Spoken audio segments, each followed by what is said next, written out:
Welcome back to the Art and Skill of Coaching podcast. Listen, I know we think that we're listening, but most coaches are not. And the reason I know this is because I actually audit coaching sessions inside of my coach certification, the Art and Skill of Coaching. And this is something that I see a lot. And so I thought it would be important and valuable to bring it onto the podcast and discuss this because it's so simple and you can immediately make one little shift today and change your coaching for the better. So here's what I see happening. It's that a lot of coaches are listening, but they're not taking notes. And that's an entire different episode. I'm not going to go into the details on note taking today, but here's what happens when you don't take notes. When you do repeat back what a client says and ask for clarification before you proceed, which is another thing you should be doing, by the way, if you're not, it helps keep a client engaged and the coaching on track. But when you are repeating what the client just said to you, and you're not taking notes, what often happens is that you are not repeating back what the client said. And here's the reason that small thing is such a big issue. And I'm actually going to give you two separate reasons. So first, what ends up happening is that a client is less likely to feel heard when you're repeating back your understanding of what they said versus what they actually said. Now, this is actually harder than it sounds. I made this mistake a lot when I was a brand new therapist, and I think even when I was a brand new coach. And it wasn't until I actually had a client have the courage to correct me in session, and I was humble enough to actually take that feedback and have a conversation with them about how I could improve. And basically what I realized through that discussion with that really brave client is that I was filtering what I heard through my own lens. And my lens was different than their lens. My lens was made up of my experiences, my education, my exposure, my values, my beliefs, or lack thereof. And that was influencing what I was hearing and telling myself, and therefore my reactions and the interventions I was choosing in the therapy and in the coaching. And this is a problem I see with a lot of newer coaches or coaches who don't get supervision. And it's not malicious, okay? It's just due to the lack of deeper training on these subtle nuances of coaching. But good news, guys, the antidote, like I said at the very beginning of this episode, is so simple. And that's why I was like, I got to do an episode on this, okay? The antidote is take notes.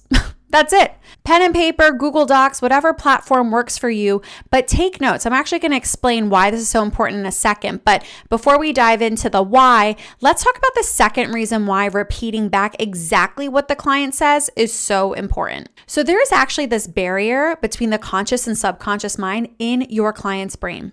And that barrier is going to take in information, but before it passes through, it's either going to be deleted, distorted, or generalized to fit that client's model of the world. I'm actually going to do an entire podcast episode on this, so stay tuned. But again, that barrier is there to protect the client. It's either going to delete, distort, or generalize all the incoming information, including your summary, your questions, you repeating back what you just heard. But when you use the client's exact language, their brain will automatically allow that information to bypass that barrier and enter the subconscious. The brain does not have to discern it or contemplate it or question it because it's their language. It's their framework. They accept it as true. They accept it as fact, and they don't have to consider it or question it. And when we enter the subconscious, that is where deep, deep coaching goes down. So today's episode is going to be short but sweet because, again, when you use the client's exact language in the coaching, it is going to help the client feel seen and heard, and it's going to keep the coach on track. Why? Because you are focused on what the client's saying and understanding their model of the world and their experience versus your interpretation of it. You are staying client-centered versus coach-centered. And that shift is very important in a coaching container. It keeps the coaching safe and effective. And like I previously mentioned, it's a lot easier to access and do the reworking and reprogramming of the subconscious and implement advanced coaching techniques like the ones taught inside of ASC when they don't have to contemplate the information, when we're using their exact language, and when we are bypassing that barrier and entering the subconscious.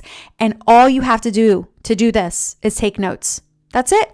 Take notes and use the client's exact language. It actually makes your job a lot easier, but makes your coaching way more effective. So let me give you a really quick example of what this might look or sound like in a coaching container. So let's say you ask the client what they want to focus on today, and they say that they're pissed off at their husband for forgetting date night this week and that it caused a big blow up fight and they haven't spoken in like 3 days.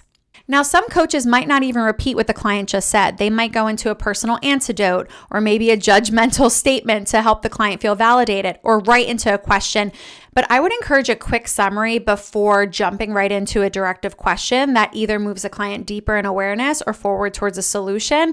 So let me give you an example of a summary or repeating back what the client just said in a way that's not so great.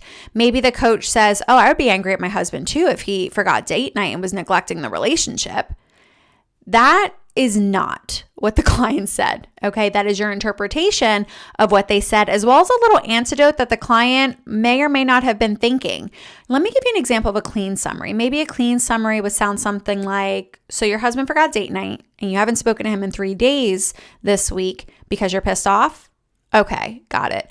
And so maybe a follow-up question might be, "So what's under the feeling of being pissed off?" That's us going deeper. That's us reaching for feeling. Or another question might be, "Okay, well, how long do you want to remain pissed off at him?" That's moving the client forward, okay? Those are just 2 examples of what you would do after a clean summary. So again, using clean language helps you avoid imposing your assumptions or your personal agendas, and it's a better tool to guide sessions in a seamless way that leaves the client feeling clear and heard. So I encourage you to try to clean up your language this week by taking notes and using the client's exact words, not your interpretation of what they said, and see how that positively impacts your coaching. And if you want more tips like this, I would definitely encourage you to check out the freebies, such as our Coach Question of the Week and our Coach Skill Audit. That's going to give you way more tips and tools right into your inbox every single week for free. I hope you enjoyed today's episode. Please leave us a review or comment and share this link on your socials or with loved ones. Thank you for listening, and make sure to subscribe so you never miss a new training that will help you master the art and skill of coaching.